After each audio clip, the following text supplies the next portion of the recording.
Okay, so this is Shannon Giacovino, DDS on Bud's person. I'm going to call the meeting to order at 10:04. Greg won't be here today, so I'll be chairing the meeting and Adriana will be taking the minutes. Meetings of the ARPA Individual and Family Engagement Committee are public meetings as defined by the Connecticut Freedom of Information Act and should follow those guidelines. As this public meeting is held virtually, it will be recorded and made available to view on the DDS website.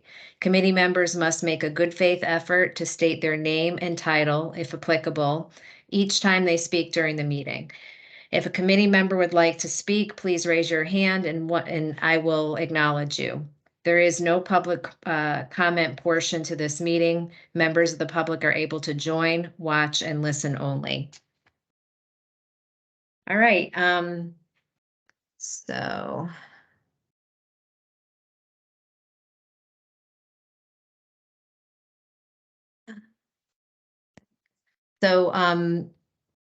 this is Shannon Giacovino, DDS on Bud's person. If you all could help me today with keeping an eye out for raised hands, that would be great. I usually do that while Greg runs the meeting, so that would be great.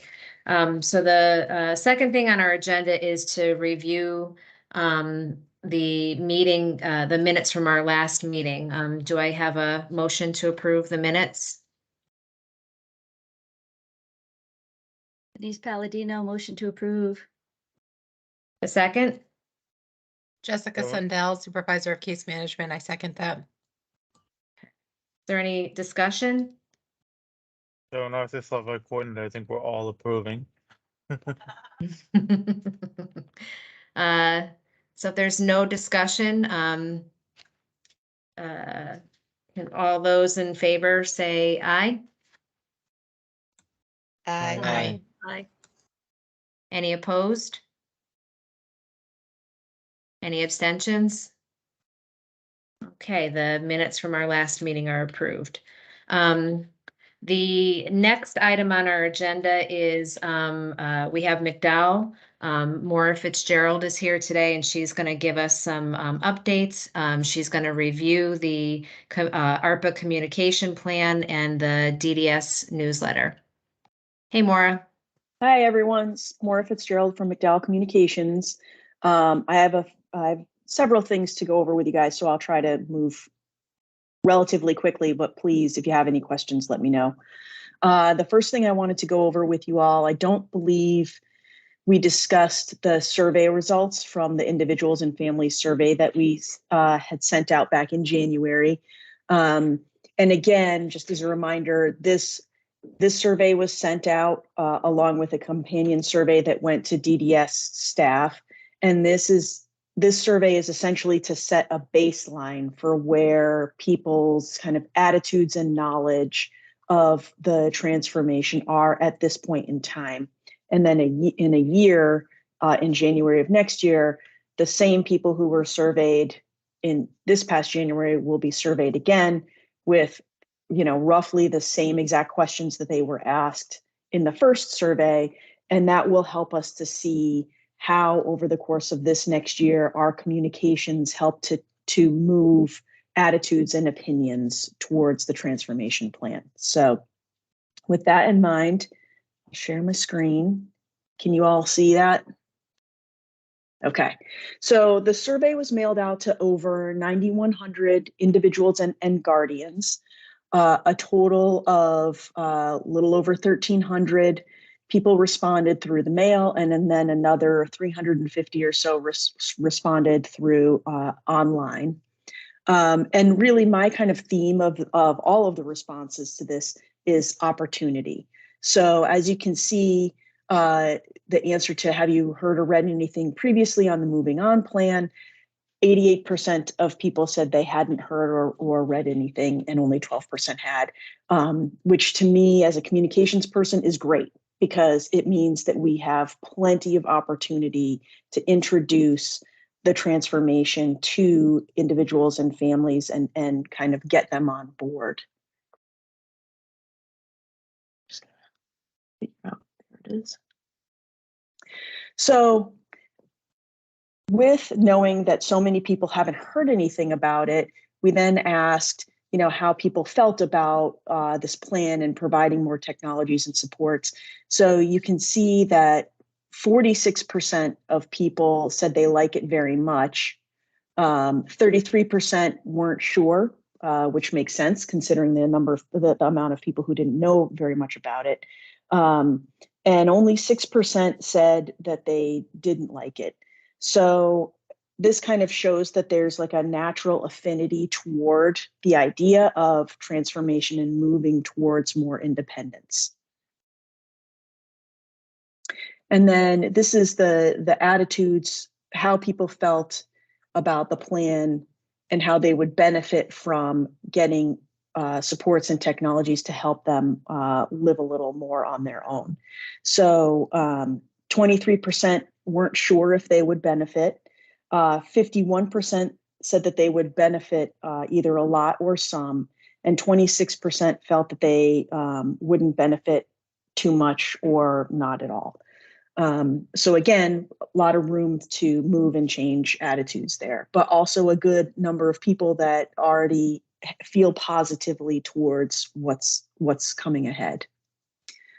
Then we asked about how people felt about the Moving On plan and its goal of allowing people to be more independent. So this is kind of gauging optimism towards the plan. So 52% agree that it's going to provide opportunities for them to do more. 23% disagree. Let's see if I'm looking at this right. And another 25% were unsure. So again, the 25%, there's a lot of room to change attitudes.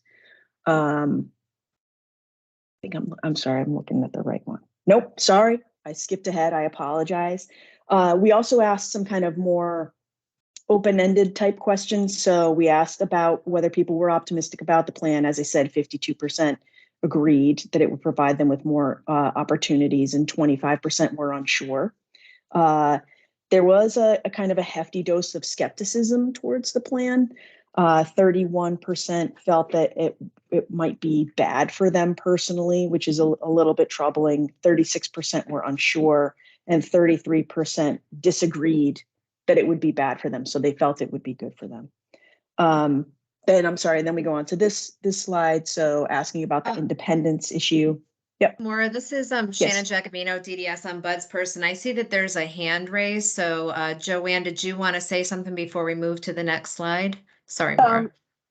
Joanne Melise, Living Innovations. Yes, the numbers that you're tattling off don't match the numbers on the slide. So I'm busy here trying to add up numbers as you're talking. Could you please clarify? Thank you. Sure. Yeah, I apologize. There were a few questions that were asked that the survey research firm who did this, they didn't make slides for us. So I apologize. I advanced the slides too quickly and was going to go over a few numbers that we had that we don't have slides for because they didn't do the charts for us, and I'm not very good at making charts myself. So the optimism over the plan and the skepticism about the plan, I don't have slides for those two things. So now I've moved on to the attitudes towards independence, and that is this slide that we're on. So I apologize.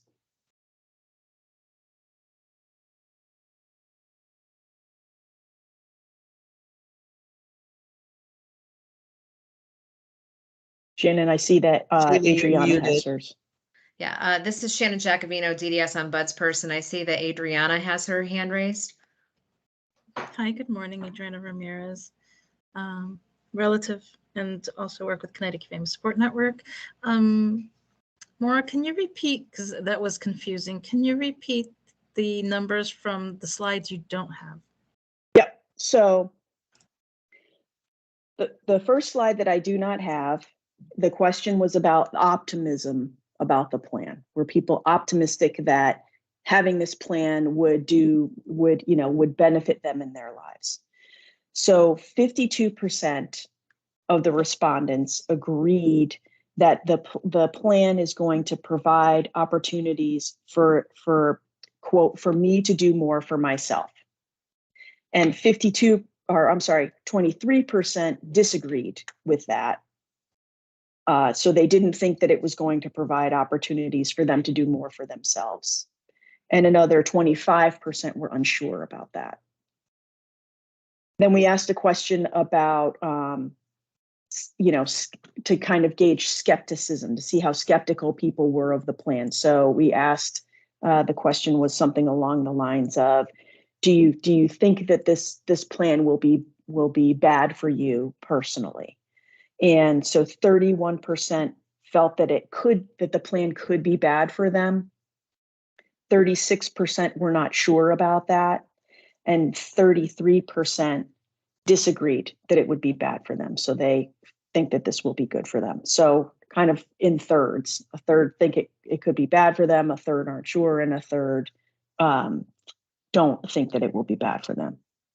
So those are the two slides that I do not have, and I apologize for that. So then moving on to the next question, which is this slide that you guys can see here. So this is about, how do you feel about it allowing you to be more independent? How much do you think it's going to change your life? And 48% think that this plan is going to improve their life, versus 17% who think it will worsen their life. And then another 35% are not sure. So again, with that large number, it shows that we have a really good opportunity here to demonstrate the positives of the plan. So, and then I'm sorry. Did someone? Shannon Jacobino, DDS ombudsperson. I'm sorry, Maura. I thought you were going to the next slide. Dr. Ellis has her hand raised. Good morning. So I just have a question in terms of the data collection. You're reporting quantitative data. Was there any qualitative data in terms of what people thought would not go well? This is Maura Fitzgerald from McDowell Communications Group. There were a few open-ended questions that were asked. There weren't too many because it was a mailed survey for the most part.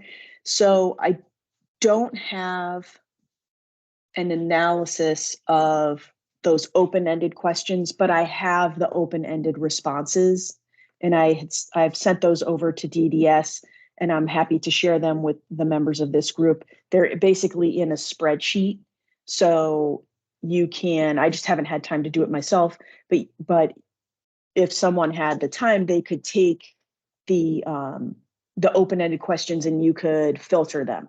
So you could filter them by keywords to see like how many people said what. But yes, there were a few open-ended questions that were asked. Thank you. Sure. So I just have two other kind of top line results from the survey that I do not have slides for. So one that I noticed was that 72% of the respondents felt better about the plan knowing that it was individualized, that this wasn't just a broad plan that was, one size fits all for everyone. And the other kind of big top line result for me was we asked a question about how people would feel about the plan if they knew that if things, didn't quite work out for them, they could return to their previous level of supports. And when asked that question, 63% of the respondents felt better about the plan, knowing that they could return to their previous level of supports. Only 9% felt worse about it, and again, 28% were not sure. So again, the whole point of this exercise was to just get a baseline to see where people are at right now. But the other big takeaway that I at least got from this was that there is a lot of opportunity and a lot of room for us to educate people and get people more excited about the plan. So that's the survey. next thing I was going to mention was we have a newsletter that is going to be going out. We have the first edition of it is set and is at the printers right now. It is going to be mailed to over 10,000 individuals, families, and guardians. It is in both English and Spanish. And what we did, here, I'll skip ahead and show you what it looks like. So this is a two-sided newsletter. So this is the front and the back. There's a note from the commissioner. And then this first one is just kind of some top line updates on the work of the various committees starting last summer and, through the end of last year and the beginning of this year. And it's really to kind of introduce the transformation plan to individuals and families. Now, this is also, so it's available in English and Spanish. We have had this translated into Spanish, so it's the same exact layout in Spanish. And the QR code that you can see at the top of that first page, that links to the Spanish version of the newsletter, which is on the DDS website right now. So Laura, that's this what is- Oh, sorry, Yep. go ahead. No, This is go ahead. Shannon Giacovino, DDS ombudsperson. Can you please get into what STEP is a little bit for the Mhm. committee? Because this is a committee that hasn't had that Yep. information yet. Yep, I was going to talk about that next. So the mailed out newsletter is being printed right now and should go to the post office probably middle towards the end of this week. And then it will start to hit mailboxes about 3 to 5 days after that. So probably the beginning of next week, individuals and families will start to see this newsletter in their mailboxes. In the meantime, I believe last Friday, Commissioner Sheff emailed out the newsletter to the DDS staff, to providers, and also to other DDS stakeholders. And then the goal is to do this newsletter every other month. So any updates that your committee has that you would like to see in the newsletter, please pass them along. And like I said, every other month. So the next newsletter will be coming out in May. So as Shannon mentioned, the big thing that we are announcing, that the commissioner is announcing in this first newsletter, is that we're moving into a new phase of the transformation initiative, and it's a more public-facing phase. So there's going to be a lot more education for individuals and families and things like that. And we felt that that kind of deserved its own name, because this phase and everything that's going to be done for individuals and families is going to continue on long after the ARPA funds are gone. And this really is, transformational for the whole department. So we are calling this next and lasting phase of the transformation plan STEP, which stands for Supporting Transformation to Empower People. So it really kind of represents the bedrock of the DDS system, DDS's mission and values and goals. It's going to kind of encompass the assistive technologies, the supports, and other services that are going to help individuals transition to more independence. And as I said, it's going to outlive the current ARPA funding. And one of the reasons that we decided to come up with a new name for this is, A, because it is going to outlast the ARPA funding, and we want to kind of move away from that being a hesitancy point for people, like, oh, well, this is funded through ARPA. ARPA ends in another year. What's going to happen to my child once this funding is gone? Like, this is our way of saying, like, this is going to go on long after the ARPA funding has ended. We also got some feedback that moving on was kind of confusing for some people, and how what exactly that it meant. So we decided to transition to this new name of STEP. And there's a lot of things that we're going to be able to do with it, taking the first step, moving, taking a step forward, with the whole being able to go back to previous levels of support. If things don't work out, you can take a step forward. You can also take a step back. So, and it's kind of meant to convey that this is being done in a very thoughtful, deliberative way, and with the best the best interests of individuals and families in mind. So that is STEP, and you'll be hearing a lot more about that as time goes on. And I think that was my last slide. Now, I am also going to talk about the communications plan. And I don't know, Shannon, can you see the matrix that's on my screen now? This is Shannon Jacobino, DDS Ombuds person. I can see it, Maura. Okay, this is Maura Fitzgerald from McDowell Communications Group. I don't want to take up too much time because I know you have other things to go through on your agenda, but we have come up with a communications plan. It's for the next 6 months, and so we have a matrix, and then we have a calendar that also corresponds to this matrix. So in this matrix, you can see in the dark green along the side, those are the audiences. So we have individuals and families, DDS staff, then kind of everyone, staff, stakeholders, individuals and families, and then kind of an other category. So in each of these, so I'll stick with individuals and families, we have our goals, how we're going to meet those goals, what channels we're going to use to communicate the tactic through, what the timing is, what we need to accomplish the task, and then just a more general description. So there's a bunch of things that we're looking to do, and we're probably going to need the help of this committee and input from this committee to do. The first one on the list there, I don't want to run through all of them because I don't want to take up too much of your time, but we would like to start developing DDS success stories. So stories of individuals who have, transitioned in the past, or, started using a new technology, or went to a new level of support and were able to live more independently.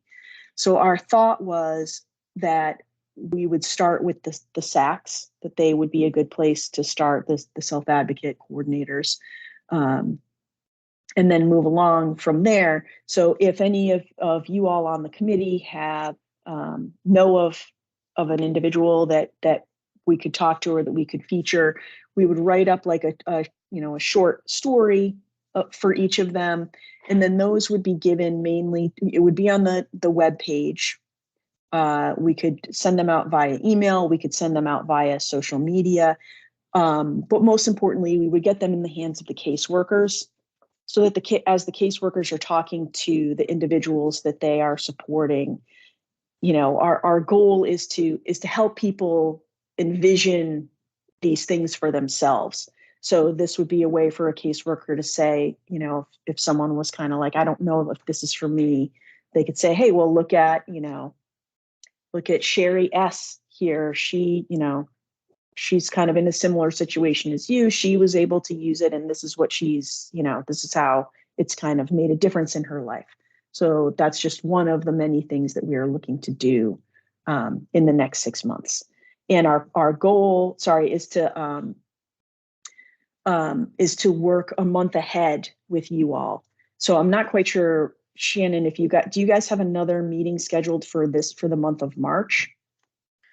This is Shannon Jacobino, DDS Ombuds person. We do. Our next meeting is on March 20th. Okay. So we have kind of what you saw in that matrix. We also have laid out in a calendar. This is the kind of the calendar for the month of March. But at your next meeting, and we can get this all to you in advance, but at the next meeting, our goal would be to talk to you about the activities and the things that we have planned for the month of April. And then we would work that way. We'd work a month ahead with each committee. Maura, this is Shannon Jacobino, DDS Ombudsperson. A couple people have their hands raised. Dr. Ellis, raise your hand first. Good afternoon. It's Cheryl Ellis, Director of DEI at DDS. So, Maura, I just have a question because, and Shannon, you may be helpful with this. We have the Fourth Tuesday Forum where people have been sharing their stories, and it's a very diverse group. Has there been any consideration to using some of those individuals since they've already agreed? Maura Fitzgerald from McDowell Communications Group. Absolutely. Absolutely. We kind of want to go right now for the low hanging fruit. So the stories that would be the easiest to get.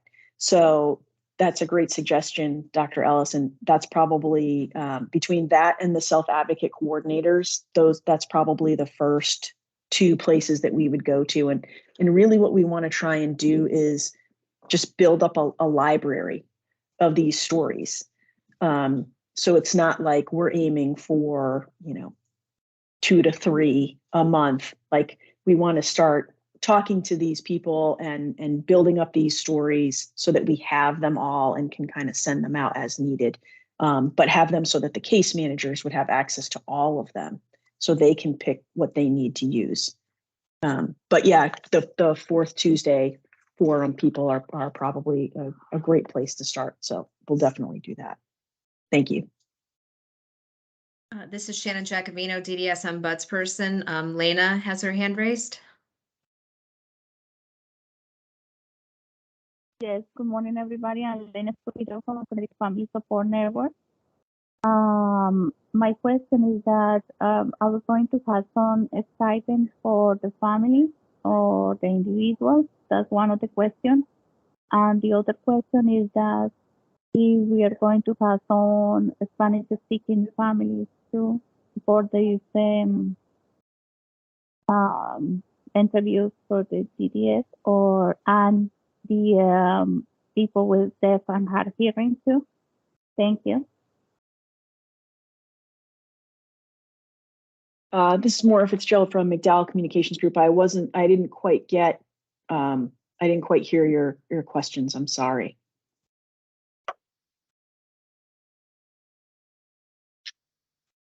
Hold on. Can you hear me? Yes. I'm going to put my questions in the chat. Okay. Thanks. Okay. But I think, everything, I don't know if this answers your question. This is Maura Fitzgerald from McDowell, but everything that we are doing, we're planning to do in both English and Spanish. Yeah, but I'll look at the chat. This is Shannon Jacobino, DDS Ombudsperson. Lena, I didn't get your first question, but the second question was specific to Spanish speaking and deaf and hard of hearing, correct, Lena?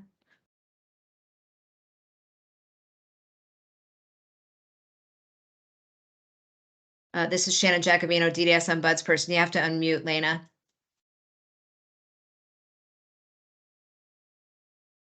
Then my first question is about if the families can have some stipend or a little compensation for the to do that. Sometimes the family they're looking, because they spend some time away from activities that they want to do.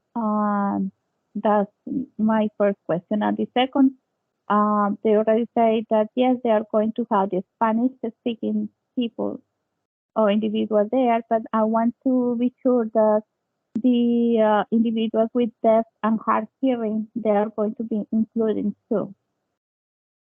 Thank you. This is Shannon Jacobino, DDS Ombudsperson. So the first question, Lena, was about creating some competition.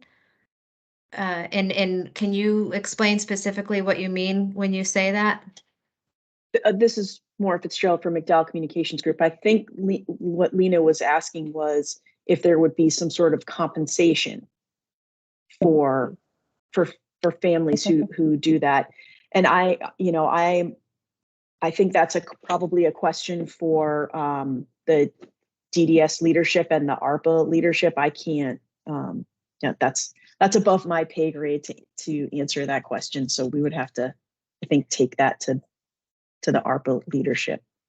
This is Shannon Giacovino, DDS ombudsperson. I can tell you that, typically that hasn't been how things are done. People generally come forward and tell their stories because they choose to do that, but that's something that we can include in the minutes and ask. Okay. And this is Maura Fitzgerald from McDowell Communications Group. And in terms of your second question, with the deaf people who might be deaf or hard of hearing, we can. I mean, the internet is a beautiful thing, and email is a beautiful thing for that very reason. If there are people who are deaf or hard of hearing, and it's easier for us to email them questions and have them, type the answers and send them back to us, we can certainly do that. Our goal in all of these things is to be as multimodal as possible, so that we can kind of cover as many different individuals as we can. This is Shannon Giacovino, DDS ombudsperson. Adriana has her hand raised. Yes, good morning, Adriana Ramirez, relative, and also with Connecticut Family Support Network. Len, I just wanted to confirm, when you talked about Spanish, I'm sorry, I was having trouble hearing too. Did you also include having persons in Spanish, or was it the community surveys?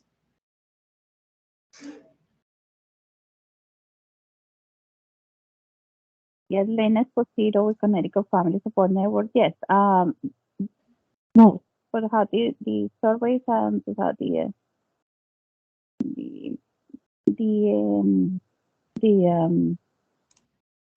meeting. Sorry. It's just, my internet is not good today.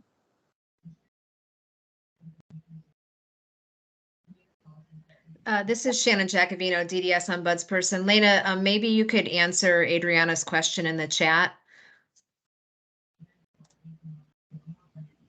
And Maura, you can, are you done or? Yes. Yep. I was done. Okay. Shannon Giacovino, DDS ombudsperson. Are there any other questions or comments for Maura today? Okay, I don't see any. Thank you so much. That was a lot, and we really appreciate you coming. And, we have asked Maura and McDowell to attend all of our meetings so that we can stay on top of that communications plan, and I will share that with the group after the meeting. Okay? Great. The next item on our agenda is an update from Deloitte. In our agenda, we had Betsy Bella and Julia Oak doing that update, but they were unable to make it today. So Owen Shome will be doing the update. Owen, are you still here? Yes, hi everybody. This is Owen Shum from Deloitte Consulting. We actually do not have an update this week. I know we last presented on some of the stakeholder engagement elements and the current state assessment, but we do not have anything to share at this time. This is Shannon Giacovino, DDS ombudsperson. Thank you, Owen. And just for the committee to know, we've also will keep Deloitte on the agenda as a regular agenda item, and in case there are updates. The next item on our agenda is the program descriptions. So Greg and I sent the group the program description for in-home supports, and we asked for feedback. Several people reached back out to us and gave us some feedback. I'm gonna share my screen. I was able to incorporate some of the feedback, but there was other feedback that we got that I thought we should discuss. I will let you know that the description that we sent out, and I'm going to try to get it up here right now. I'm sorry, I'm looking for. Can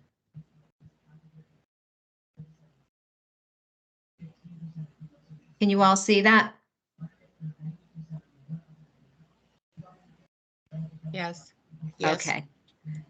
This is Shannon Giacovino, DDS ombudsperson. I can only see one person, which is Adriana. So Adriana, I'll be counting on you to shake your head yes or no, or give me feedback. And someone else is going to have to monitor the questions while I'm doing this as well, because or in the hands because I can't see anything while I'm presenting.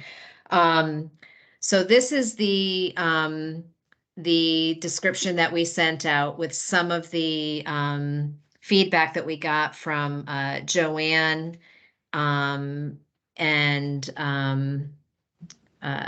Jessica added in. I'll tell you, it's really difficult this is about a 7th grade reading level, and it's very difficult to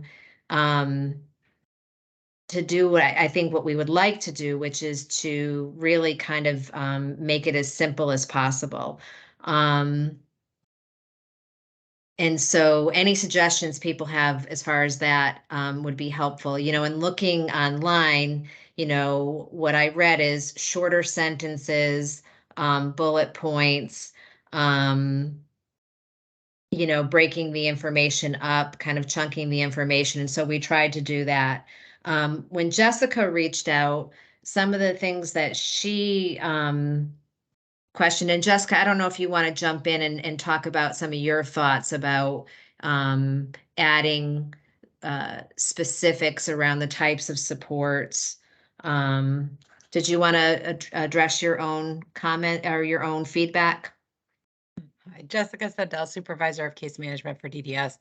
Yeah, I did that several days ago now, and I can't quite remember everything that I had given. I do see that some of the changes that I had suggested, I think were made. I do think that there's more types like that. I just feel like this list doesn't really encompass all that IHS is, but I'm not sure that more is more in this case. Maybe less is more. As you were stating that you wanted it, that it needs to be simple and straightforward. I think one of my big concerns that I would love to hear everybody else's feedback on, though, is the top at the very beginning where it talks about IHS as a staff support, and then it lists that IHS can be used with other supports such as assistive technology, cluster support, or supportive housing. I'm wondering for people from the outside if that's helpful information or if it confuses people more. So there's the problem is from a DDS perspective is that in-home supports can pair with other supports such as assistive technology, cluster support, or supportive housing, but also can't pair with other supports. And I feel like without getting into the weeds on what it can pair with or can't pair with, I don't know if it's helpful information. So I do see some hands up now, Shannon. Okay, this is Shannon Jacobino, DDS Ombudsperson. I see a couple of hands up. I do want to say that has been the dilemma in writing this, is that balance between what do people need to know in order to have the information they need to get a sense of what the support is and to ask informed questions, without giving too much information and getting too much in the weeds. And so to just to respond to what you're saying, that has been the dilemma in writing these. And so Dr. Ellis had her hand raised first. Thank you, Cheryl Ellis, Director, DEI of DDS. So for me, because I come from the outside and I come from a different system. So when I looked at it, it seemed like there were a lot of in-home support types. And I'm kind of a big picture hone in. So I was trying to understand what in-home what in-home support was in general as a general category, and then what different types of in-home service, because it just felt like every time I read something, there was one word that was different, which really didn't help me understand how that particular support was different from the other support I just read. So it was kind of a general category and then hone in on the different supports that fall under that. I don't know if that's possible. It was just how I was thinking, because I still don't understand in this case what the in-home support is.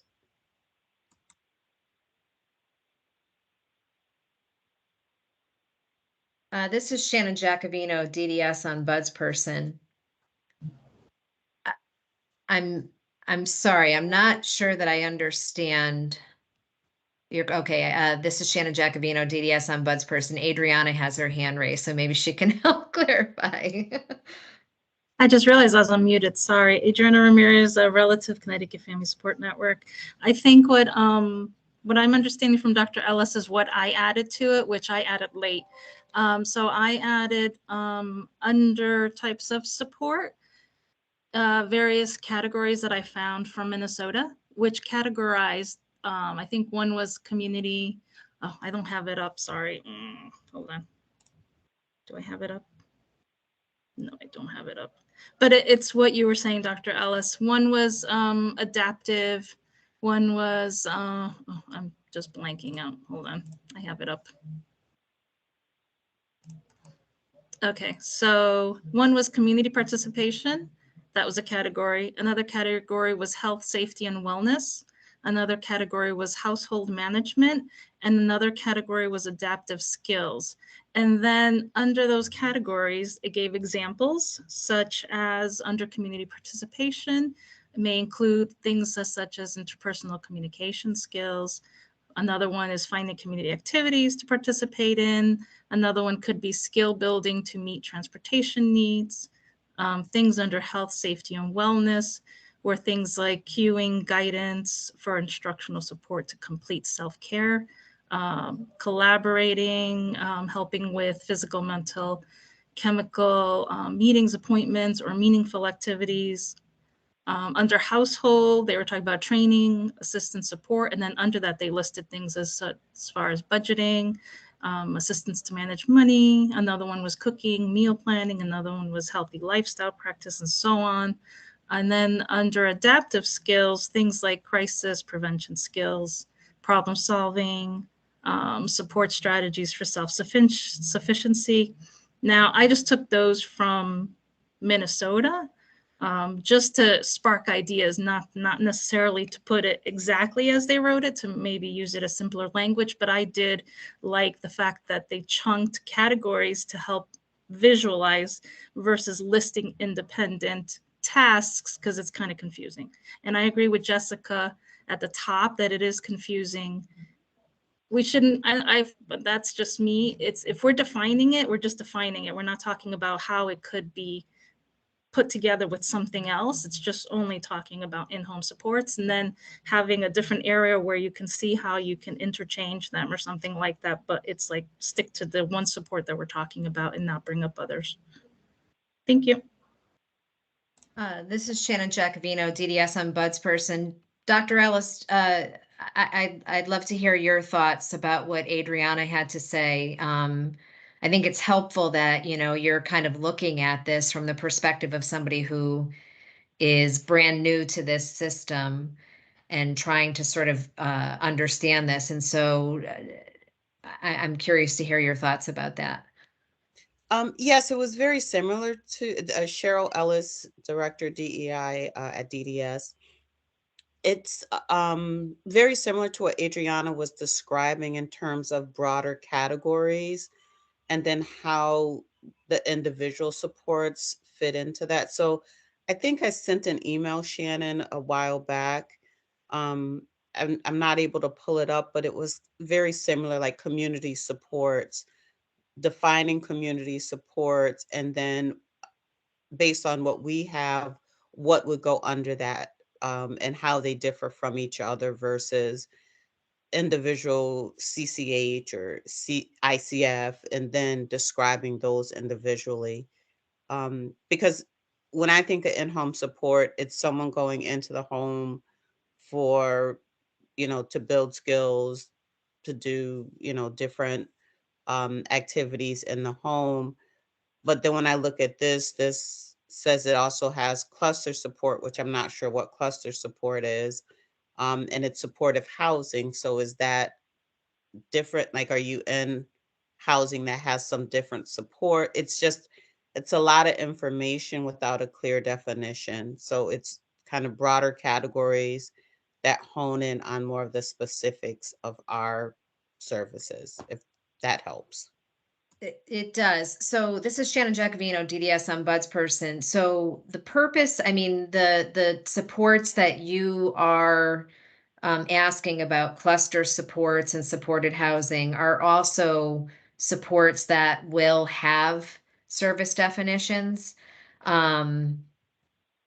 I think the purpose of this is to give people a definition of all of those different kinds of supports: cluster, supported housing, in-home supports, things like that. So I think what Adriana is suggesting is to add some of the categories that you're mentioning to the service description.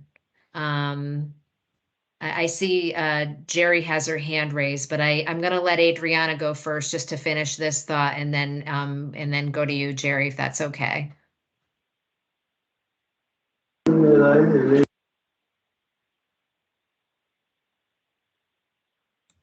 This is Shannon Giacovino, DDS ombudsperson. You are muted, Adriana. Thank you. I think I hit my lower the hand instead of the mic. Apologies, Adriana Ramirez, relative and also with Connecticut Family Support Network. I did want to just ask about the categories, I understand, but I also wanted to ask, it says staff support to help people to be as independent as possible wherever they live. Now, that I think, is that a little misleading? Because if they're at CLA or CRS, that they don't get in-home supports? This is Shannon Giacovino, DDS ombudsperson. No, the support that they're getting is the CLA or the CRS. Under So in-home? no. And Jessica, would you help me explain this a little bit? Or Denise? Okay, jump in. Yeah, this is Denise Palladino, Self-Determination Director, South Region. No, you're exactly correct. It does read a little confusing because it does seem like you can get individual home supports anywhere, which that is not the case. The waivered service in a community living arrangement, the CLA or a CRS, which is continuous residential setting, cannot have an IHS supports in it. As well as, any kind of facility-based service like in a nursing home or LTC or ICF. So it would have to be out in an individual home. It would have to be in a family home, or the cluster support would take, to my understanding, you could receive cluster supports in addition to IHS. So cluster would be kind of like the support. Jessica, if I'm explaining that correctly, I know it sounds really confusing. Supported housing is similar in that it would be a place that offers the built-in services for an individual. So they would be kind of like a PRN as needed support for somebody in supported housing. So a lot of this stuff, I think, will be cleared up if we provide the definitions of those waivered services so that people can reference them. But right now, yes, it does read very confusing. This is Shannon Giacovino, DDS ombudsperson. Thank you. That's great feedback. And I agree. I think that part of some of the confusion will be cleared up as the other supports have definitions. This is just one support, just the one that we picked to start with. Shannon Giacovino, DDS ombudsperson. Jerry, did you have a comment or a question? Yes, this is Jerry Kogut, parent and board with Midstate ARC. I just wanted to go back to Adriana's comment I think the categories are good because I think just listing the supports, if my understanding with what Adriana was saying, because the supports are just listed as rather generic, but having categories gives you more of a thought of those particular areas and what you might need for supports. And this is Shannon Giacovino, DDS ombudsperson. For Denise and Jessica, I have a question. The categories that Adriana raised, I guess what I'd like to know is, don't all supports, aren't they all supposed to offer support in those categories? And I'm wondering if that is something that needs to be a part of every description, or if it's sort of something that we put up front, right? That, all of these supports are supposed to be designed to help people in the various categories like Adriana laid out. And so I see Adriana has her hand raised, but I'd like to kind of hear what Jessica and Denise have to say. So Adriana, why don't you go first, and then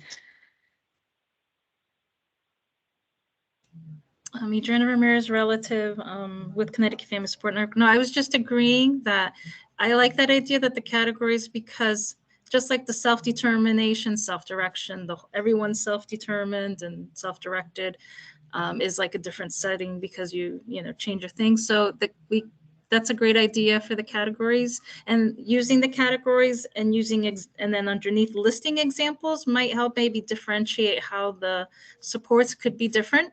So it potentially could be a mechanism of comparison per se, maybe not. I'm just brainstorming. So yes, I'd love to hear what Jessica and Diane say. Thank you.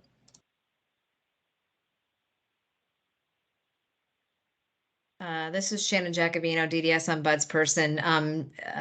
I see Dr. Ellis has her hand raised, but Denise and Jessica, did you want to weigh in on that before we went to another question? Yeah, I'll let Jess go first. This is Denise, and then I'll follow up. Jessica Sundell, Supervisor of Case Management, DDS. I do like the idea of maybe, I don't know how exactly this is all going to be laid out, but the idea of maybe outlining that to begin with, and then providing examples throughout the different support types of what that could look like. It is difficult to define these because it's individualized, and it really depends on what the person needs assistance with and what's outlined in the individual plan, which is, I think, one of the big reasons why we're having such a hard time with it. Go ahead, Denise. Yeah, this is Denise Palladino, SD Director, South Region. In my mind, when I think about support options for people, in terms of it being, I like the idea of categorizing like what is allowable within a particular setting, let's say, or what would, like, in coordination with, right? Because if somebody is residing in a CLA or CRS, there are some criteria that, you can't utilize some things, but you can in coordination with, like assistive technology, right? So I think it might be helpful, as kind of Jessica said, to kind of lay out what the categories are in some kind of a, can do, cannot do. Natural supports are never mentioned. We need to make sure that we're touching upon the natural support piece or the community partnership piece, because a lot of times we're just focusing on the paid supports. And I think it's really important too that a lot of our folks supports come from the natural piece. So I'd like to see that at least mentioned in there. And then in terms of like a lot of the stuff, the cluster supports, the supported housing are difficult concepts for people to understand. And I think it would be great to provide those examples, like a little vignette, if you will, of what that looks like. Because I think stories, and we did talk a little bit about that with McDowell, like stories about, oh, Mary's success story, she resides and receives cluster supports, and this is what Mary's life looks like. So I think a lot of that stuff is going to tie in together. But yeah, I think in terms of, we want to make sure we can categorize services based on their waivers, and let people know that, yes, this can happen, but also in coordination with X, Y, and Z. Or in a CLA, can be coordinated with these things, but not these things, so that people understand too that there is a wide array of services, but there's also restrictions on some of those services, which people I don't think also understand. This is Shannon Jacobino, DDS ombudsperson. I guess, the question I would ask about that is that these are service descriptions, and that some of what you're saying is something that I feel comes from a discussion with the case manager. And, you know, I think the goal is to try to give people a sense of what these supports are so that they can have that discussion without Mhm. kind of, I heard the DDS website in a meeting with the commissioner described as a wall of information. And so I think the idea is to try to figure out what do we really need to have here and what, perhaps this is just my own point of view, but it is like, how do we give people enough information to know what to start to explore? And I feel like in terms of the natural supports and all of that, from my perspective, that's also something that should be a part of every support DDS provides, from CLAs down to like living independently in your own apartment. That's part of the life course planning, right? That's part of, so does that need to be put in here, or is that something that is part of the process, which we really can't include every step of the process, I don't think, without creating another wall of information. So, I mean, I don't know what people think about that. It's rough. It's tough. I see Dr. Ellis has her hand raised. Cheryl Ellis, Director, DEI. So I pulled out the description sheet that I received when I first started. And again, it just feels to me like we're describing a lot in the concept of, say, CLA, this is what it is, this is who's eligible, so we're providing a lot of information, but I still don't know what it is. Like, it's like there's a lot of information, but I have no idea what it is and how it might differ from a maybe transitional housing. It's just hard for me to, and again, because I'm coming in new and I know this language is familiar to everyone, but like the IHS compared to supportive housing, they're both apartment living in the community with some support, but how do they differ from each other? Um, is still not clear to me. So like, would that be a category? This is the category, community living. IHS goes under that, supportive housing goes under that, shared living goes under that. And then we get more specific about what IHS is, what supportive housing is, what shared living is. Because to me, self-determination kind of goes throughout everything. That might not necessarily be a different thing, but it goes throughout. It's a thread that should go throughout. I'm not gonna say it does. It should go throughout. So I'm just, that's when I think of categories, that's kind of what I'm thinking. This And is Shannon again, it's just Giacovino. my way my brain works. This is Shannon Giacovino, DDS ombudsperson. I mean, I think all of the supports that DDS provides are based in the community unless it's in an institution. So I'd be interested in seeing the categories that you mean. And I do think that hopefully some of the questions that you have will be answered as we do other definitions. This is just one definition, but I think IHS, CCH, supported housing, clustered housing, group homes, these are all supports that DDS offers in the community. So I don't know that would be a category, but I don't know if I'm missing the point either. I'm trying to wrap my head around it so that I can make sure that we're addressing this. And this looks like Denise might have a suggestion. Yeah, this is Denise Palladino, SD Director. I think what Dr. Ellis was trying to say, and I don't want to misphrase, so pop in, is that there are services under day service support option, customized employment, individualized day services, which aren't necessarily considered residential. So for DDS, it's all about your residential, it's about your funding sources. So there's restrictions around which pot of money things are coming from, which would allow you what you can purchase in terms of being self-determined, right?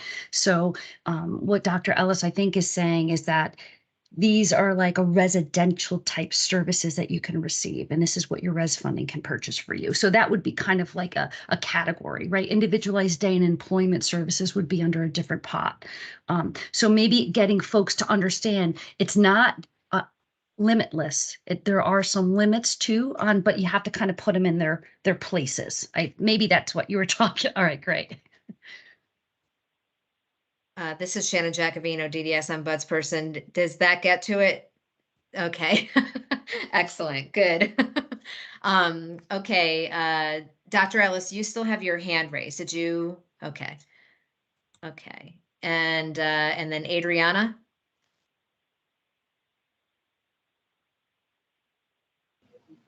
Hi, Adriana Ramirez, relative with Connecticut Family Support Network. Sorry, it takes me a minute because I was typing.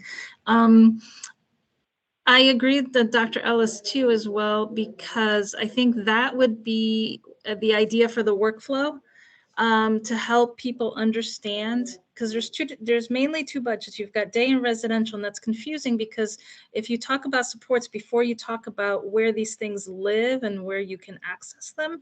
So when we talked about a few months ago about starting also doing the definitions, but the definitions also need to start with a workflow, like it's an easy diagram, residential, yes or no, and then it leads to other things, yeses and nos, yeses and nos, and it's very visual. And I've seen that with a lot of websites in different confusing scenarios. It's a little roadmap. So when you answer yes, you go one direction. When you answer no, it brings you back to something else.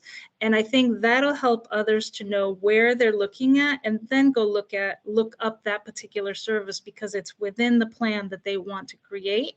So if they're looking, or you define day budgets or whatever it's called, or you define residential budgets. So you put a definition at the top, you answer yes or no. And then the next question, which is a differential question, if it's a residential question, are you living in your community with a family, with supportive housing, with this, or are you living in a CLA or a CRS or another type of institution? Depending on if you say yes or no, then you're available to pull from these services. So I think it helps people really kind of start understanding the flow versus just constantly throwing different things and different names, because there's no understanding of, there is a roadmap, we just haven't put it out for families in a very easy yes or no, because these are questions that the case managers know. If your family needs this, yes, no. If I say yes, I go here. If I say no, I don't go there. I go next thing. So we can create the same thing for families very basically. Sorry, that was a long-winded answer. Yeah. So this is Shannon Jacobino, DDS ombudsperson. And yes, I mean, the in-home supports and CCH and all of that will go in a section that is the residential section. And we're also going to want to have service definitions for day and employment services. And so absolutely, this will go under residential. I think part of the confusion might come from the fact that we just kind of picked in-home supports to get the ball rolling, mainly to create a format and to understand what kinds of questions people might have, and to address some of the things the committee brought up, the benefits, the challenges, all of that. And so absolutely, the residential options will be grouped. The day and employment options will be grouped. And I think that, maybe what we need to do is up front really talk about more of a statement about, residential supports. Generally, all supports are designed to help people with, activities of daily living, community integration, like all of that stuff. And then maybe we can do the residential supports under there and then have a similar sort of explanation for what day and employment supports are, supposed to be doing for people, and then have the service descriptions under that. The other, I think, question that we have is in looking at the definition that we gave you, are there questions that we need to answer that haven't been answered? Are there questions that you think individuals and families will have that we haven't answered there? This is Shannon Giacovino, DDS Ombudsperson. Lena has her hand raised. Yes, Len Esposito, Parent and Connecticut Family Support Network Coordinator. This is my question. What DDS has, what is the plan when a parent is trying to apply for the child to get into a group home? Because what I heard before for the case manager is that the child has to meet the limit of the support at home. Then, in order to get transferred to a group home, then this is a big problem because the parents they are struggling there with the child, that they are very aggressive, and then waiting for DDS to say, or DDS or the school or DCF or somebody just to say, okay, this is the limit, and it's going to be the transfer to this setting, the new setting. Then I want to ask DDS, what is the limit? Because how many times a child has to go to emergency room or be hospitalized? What is it? Because it's a lot of children that are waiting for DDS and the other organizations, and they are over there like in the loop. Thank you. So this is Shannon Giacovino, DDS Ombudsperson. Lena, are you talking about children who are school aged, or are you talking about individuals who are in the DDS system receiving DDS supports, who are 22 or older?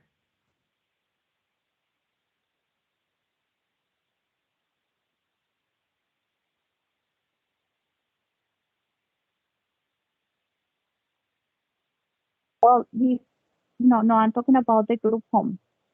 To transfer, the transition between the home and the group home. Okay, but who specifically are you talking about? Are you talking about people who are 22 or older, or are you talking about people who are still in school?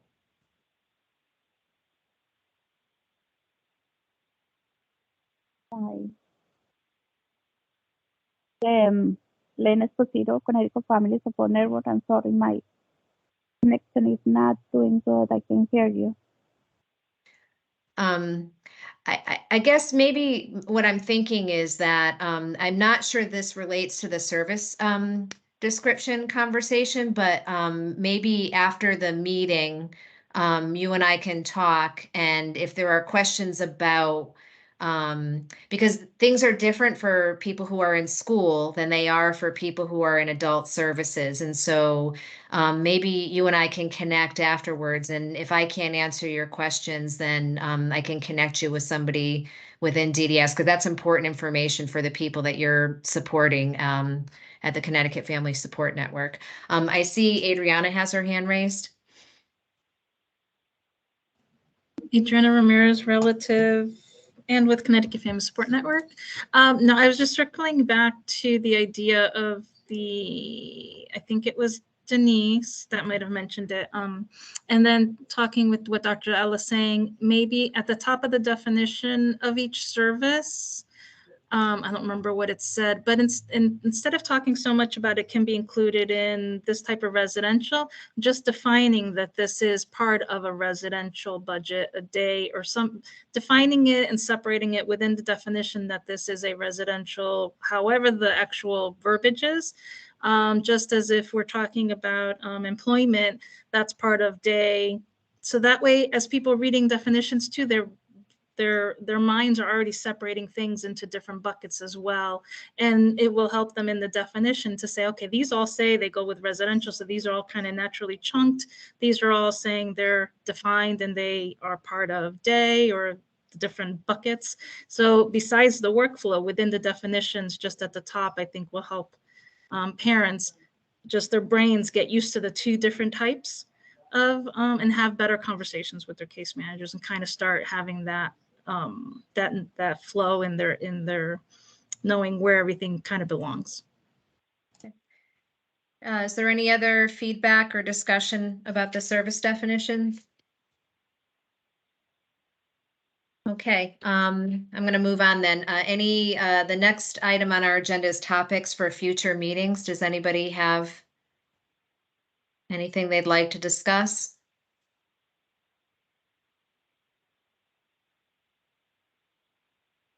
This is Shannon Giacomino, DDS Ombudsperson. I don't see any hands raised, so I'm going to move on to the next item, which is the announcement of our next meeting, which will be on Monday, March 20th at 10 a.m. And then I'll take a motion to adjourn the meeting.